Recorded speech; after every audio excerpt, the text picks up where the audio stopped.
Et coucou à tous, comment ça va? C'est Patrick, bienvenue dans ce nouvel épisode du Geekercast, le podcast audio et vidéo des fans de la culture geek, des jeux vidéo, du cinéma et bien plus encore. Je suis content de te retrouver pour cet épisode spécial dédié à Facebook. En effet, si tu es sur Facebook ou sur Twitter, tu l'as très bien vu ces derniers jours, c'est vraiment le bordel pour Facebook. Et donc j'ai décidé de faire un petit épisode spécial sur Facebook, puisqu'avec la dernière affaire qui s'est produite, Facebook est vraiment dans le caca, on va dire ça comme ça. L'action est en chute libre, Mark Zuckerberg est vraiment dans la panade. Il s'est passé vraiment énormément de choses, et donc je vais essayer de faire un petit bilan, un petit récapitulatif de tout ce qui s'est passé. Je vais te présenter ça de manière très simple, très concise, et au final j'espère que tu commenteras, que tu me donneras ton avis dans les commentaires, que ça soit sous la forme vidéo du podcast ou par exemple sur la page Facebook. Tous les liens sont bien sûr dans la description, et n'hésite pas bien sûr à me retrouver également sur Twitter. Le lien de mon compte est également dans la description. Alors je pense que tu as dû le voir si tu es sur Facebook ou sur Twitter. On en parle énormément depuis une bonne grosse semaine de l'affaire de Cambridge Analytica. Alors qu'est-ce que c'est que l'affaire Cambridge Analytica? En fait, pour faire très simple, il y a environ 30 à 50 millions de comptes utilisateurs de Facebook qui ont servi à des fins pas très recommandables, on va dire ça comme ça.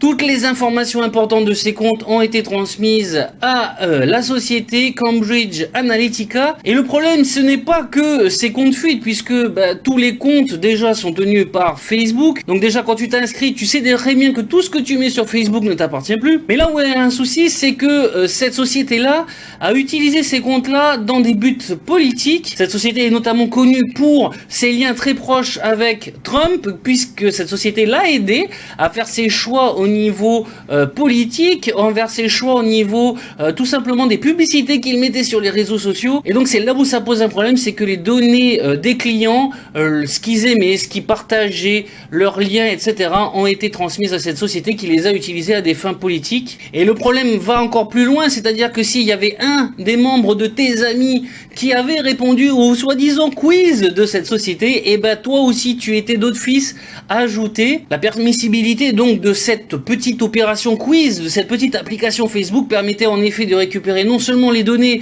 de la personne qui la faisait, qui l'utilisait, mais aussi tous ses contacts. Et donc on estime entre 30 millions et 50 millions le nombre d'utilisateurs de Facebook qui ont ainsi vu leurs données transmises à cette société, qu'ils aient utilisé ou non cette satanée application. Alors bien sûr, ça pose des problèmes de sécurité. Bien évidemment, tu comprends bien que si tu ne réponds pas à quelque chose et qu'on te transfère quand même toutes tes informations pour qu'elles soient utilisées, c'est vraiment déjà difficile. Et que même si Facebook détient, quand tu ouvres un compte, on te le dit, tout ce que tu mets sur Facebook ne t'appartient pas, que ça soit des photos, tes liens personnels, ton téléphone, etc. Tout ne t'appartient pas, faut être clair et net. Mais vraiment là où ça a été où ça fait un scandale sur les réseaux sociaux et sur Internet, c'est tout simplement que ces données ont été transmises à une société qui les a utilisées et pas à des fins vraiment très très correctes. En tout cas pas très politiquement correctes, on va dire ça comme ça, c'est le bon mot, politiquement correct. Puisque voilà, elles ont servi à des bases marketing, à des bases pour faire des bénéfices, pour savoir ce que les gens pensaient, comment ils réagissaient par rapport à telle ou telle nouvelle. Et donc ça va franchement très loin, c'est-à-dire que vraiment tout ce que ces 50 millions... 30, 40 ou 50 millions justement d'utilisateurs ont fait, tout a été épluché, étudié, catégorisé, répertorié et utilisé. Par rapport à cette annonce, Mark Zuckerberg, forcément, il est vraiment dans la panade, il a mis plus d'une semaine à répondre. Les cours de la bourse de Facebook sont en chute libre. Sur le dernier jour, on est quand même à moins 3,34% de l'action. L'action a baissé de moins 3,34% le dernier jour. Et sur les 5 derniers jours, cette baisse est de 7,63% et ça ne fait que de chuter encore et encore et encore. Parmi ces chutes, bien sûr, il y a le choc de cette révélation-là, mais il y a aussi le fait que Mark Zuckerberg a mis plus d'une semaine à répondre et franchement, il n'a pas convaincu. À un tel point qu'il est convoqué devant le Congrès américain pour comprendre comment ça se fait que ces données ont été utilisées pour la campagne de Trump. Il est attendu également à Bruxelles où il a été invité devant la Commission européenne pour discuter de ces problèmes-là, puisque ce sont essentiellement des comptes utilisateurs européens qui ont été utilisés. Et donc, voilà, ça fait un grand tollé, ça fait vraiment un gros truc, et l'action est en chute libre. Et c'est ça qui est important de savoir, c'est-à-dire que ces comptes-là ont été utilisés frauduleusement ou pas, ça dépend comment on regarde les choses. Mais en tout cas, cas, ce qui est sûr, c'est que les utilisateurs, les investisseurs n'apprécient pas du tout cette manière de faire. Et heureusement, j'ai envie de dire heureusement, parce que même si ce que l'on met nous appartient pas vraiment, le fait que nos données soient utilisées sans notre consentement, parce que je te rappelle que si quelqu'un de ta liste d'amis faisait ça, toi, tes données, pouf, partaient également et étaient analysées. Et c'est là le problème, on comprend pas comment autant de personnes ont pu être pompées, toutes leurs informations volées, triées, analysées, et donc tout ce que tu faisais c'était épier carrément quoi. C'est franchement un truc de malade, Et on tient quand même, en tout cas je tiens quand même à remercier le Guardian et le New York Times qui ont révélé le truc, parce que ça fait quand même quelques années déjà que cette opération là, que cette société là utilisait cette application. Bien évidemment, personnellement je pense que Facebook était au courant qu'il y avait une petite fuite de données, soyons honnêtes, ça m'étonnerait que ce géant là ne sache pas ce qu'on fait avec sa plateforme, surtout quand c'est un tiers qui l'utilise. Mais à mon avis ils ont gardé le silence parce qu'ils étaient vraiment ennuyés. Ils n'auraient pas pu l'annoncer de toute façon parce que ça les décrédibilisait complètement, et heureusement que pour une fois on peut vraiment dire que le travail journalistique a vraiment porté ses fruits, car le Guardian et le New York Times ont mis ça à la une, et c'est à partir de ce moment là que les choses ont pu être dites, la vérité a pu être donnée, et ça c'est franchement plutôt cool. Et là où ça va plus loin, c'est que on en avait déjà discuté au moment de la campagne de Donald Trump, c'est que d'énormes quantités, des millions de personnes, 126 pour être précise, avaient vu plus de 80 000 publications politiques pour et en faveur de Donald Trump, et on se demandait comment c'était possible.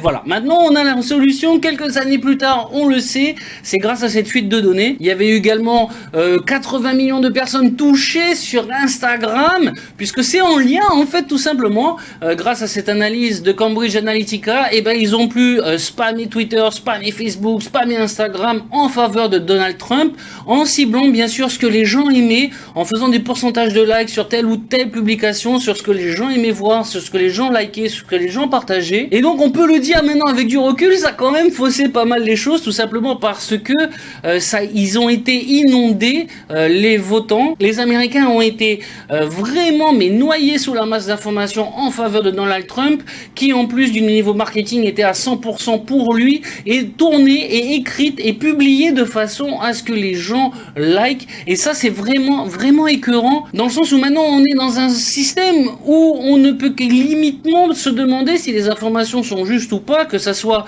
en termes journalistiques, que ça soit les fake news, que ça soit les publications sur les réseaux sociaux, tout simplement parce que maintenant on se rend compte que tout ce que nous faisons sur ces réseaux sociaux sont carrément étudiés. On en fait des codes de propagande. Soyons clairs, ce sont des codes de propagande, tout simplement parce que la propagande permet de dire des choses qui ne sont pas forcément vraies, mais dans le but de convaincre. Donc c'est de la propagande pour Donald Trump pour le coup. Et donc voilà, les gens se sentent floués, non seulement on leur pique leurs données perso sur leur consentement, mais en plus on les utilise contre eux. Et c'est là que vraiment moi ça m'énerve, c'est de voir que ces gens-là n'ont aucun scrupule à te voler ta vie privée, et en plus à l'utiliser contre toi pour limite te faire un lavage de cerveau, je mets bien les guillemets, dans le but de te faire changer soit d'avis, soit justement de t'imposer entre guillemets de voter pour telle ou telle personne. Et vraiment c'est bien fait pour Facebook, tout simplement parce que ils le savaient, ça j'en suis sûr et certain, tout simplement parce qu'elle est obligée de savoir, elle se rend bien compte dans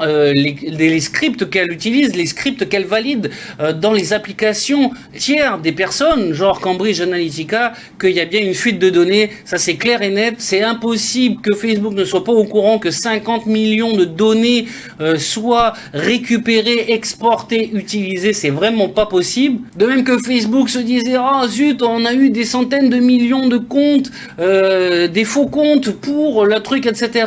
a posteriori, sans qu'ils soient rendus compte. Pour moi, ça paraît tellement inimaginable que c'est vraiment ridicule, c'est franchement du ridicule. Alors bien sûr, Mark Zuckerberg est vraiment pointé du doigt, je te l'ai dit, il est attendu au Congrès américain, il est attendu à Londres, il est attendu par la Commission européenne, et donc il a publié une espèce de petit discours qui n'a absolument pas convaincu. Si tu cherches sur les réseaux sociaux et si tu cherches sur Google, tu te rendras vite compte que les retours des gens, limite, ils disent non mais arrête de nous prendre pour des cons, s'il te plaît, arrête de nous prendre pour des cons. Dans ce petit palabre, il indique que bien sûr Facebook va mener l'enquête, que que il s'excuse pour ces fuites de données et que bien évidemment tout allait être mis en place pour ne plus que ça se reproduise. C'est la réponse la plus bateau du monde et en même temps c'est la seule réponse pour moi qu'ils pouvaient donner, tout simplement parce qu'ils étaient au courant. Soyons bien clairs, si tu as une société et qu'on utilise ta société contre tes utilisateurs, contre tes clients, forcément tu fais pas une réponse des plus bateaux du monde si tu n'es pas au courant. Ça c'est clair et net pour moi. Forcément, si toi on te vole, tu vas porter plainte, tu vas dénoncer, tu vas être hargneux, tu seras énervé. Et là la réponse la plus tacite, la plus tranquille, ah oui, ben on va enquêter, on comprend pas, on va faire en sorte que ça se reproduise plus d'une manière très gênée, prouve en quelque sorte que de toute façon ils étaient au courant et que il doit y avoir des preuves qui le montrent qu'ils étaient au courant. Bien évidemment, à la suite de ces réunions avec les grands responsables, etc., je pense qu'on en saura encore un peu plus. L'affaire n'est pas finie, on aura très certainement l'occasion d'en discuter toi et moi dans un prochain Geekercast. Mais donc voilà, l'action a déjà perdu plus de 30 milliards, Facebook a déjà perdu plus de 30 milliards à cause des actions qui n'arrêtent pas de chuter, de chuter, de chuter. Et en plus, on a eu un mouvement qui s'est créé avec un hashtag Delete Facebook, dans lequel les gens incitaient les autres à tout simplement supprimer leur compte. Et là, ça va donc bien plus loin qu'une simple perte d'argent en bourse. Une perte d'argent en bourse peut se rattraper au fil des années, mais le nerf de la guerre pour Facebook, c'est bien sûr ses comptes d'utilisateurs, c'est le fait qu'on utilise Facebook, c'est le fait que les entreprises mettent de l'argent pour leurs publications sur Facebook, leur publicité. C'est bien sûr que les gens y participent un maximum, etc. C'est ce qui fait vivre le réseau. Sans cela, le réseau meurt. Et donc ce hashtag-là vraiment est vraiment bien fait dans le sens où ça emmerde vraiment Facebook pour le coup. C'est le retour de manivelle en quelque sorte. C'est un peu le hashtag karma qui revient. Alors le hashtag Delete Facebook a été en tendance sur Twitter pour te dire à quel point vraiment il a fait parler de lui. Et d'ailleurs si tu vas encore sur Twitter que tu tapes le hashtag Delete Facebook, il y en a des dizaines et des dizaines. Alors personnellement je pense pas quand même que ça a pris autant d'ampleur qu'espéré, mais néanmoins il y a eu quand même de grosses réactions à ce hashtag et à ce mouvement de protestation ciblé directement sur Facebook. Et pour la petite anecdote, et après on va quitter le Geekercast ici, tout simplement il y a eu le cofondateur de WhatsApp qui a été racheté par Facebook, qui a dit que c'était le moment de supprimer tout simplement son compte Facebook. Ah, fallait oser. Elon Musk qui nous a envoyé une super décapotable direction de Mars, a demandé mais qu'est-ce que c'est Facebook? Et un utilisateur lui a tout simplement répondu allez vas-y, porte tes couilles, comme on dit chez nous, supprime tes pages Facebook de tes sociétés. Et ben vous savez quoi, Elon Musk l'a fait, il a tout simplement supprimé les pages de Tesla et de SpaceX où il y avait des millions d'utilisateurs connectés qui avaient liké la société. Là pour le coup Elon Musk a vraiment joué partie de supprimer ces pages dans le but, je pense, bien sûr, de se faire connaître, c'est tout marketing, mais aussi de continuer à contribuer à cet élan-là. Et je trouve ça franchement génial, c'est-à-dire que le mec il demande, c'est quoi Facebook? Bien sûr, d'un ton sarcastique et ironique, que j'apprécie encore plus. Mais en plus, quand un utilisateur lambda lui dit, allez, vas-y mon gars, supprime justement tes pages pour nous soutenir dans ce truc-là, il a pas hésité à le faire. Et là, franchement, bravo Elon Musk. On peut le prendre souvent pour un fou, mais il faut avouer quand même qu'il a bien souvent des éclairs de génie. Et pour le coup c'est vraiment un génie. La preuve, on parle de lui, mais en tout cas ça te montre à quel point des choses comme ça peuvent avoir des répercussions. Ça montre également à quel point nous sommes vulnérables. Quand je dis nous, c'est toi et moi, utilisateurs des réseaux sociaux. Ça prouve aussi qu'il faut avoir un certain esprit critique ou ne pas y mettre toute sa vie. Ça peut paraître bizarre dans l'ère du numérique où on est, où tout est connecté jusqu'à ta cafetière. Bientôt on aura nos WC connectés pour savoir si toute la température est bonne, etc.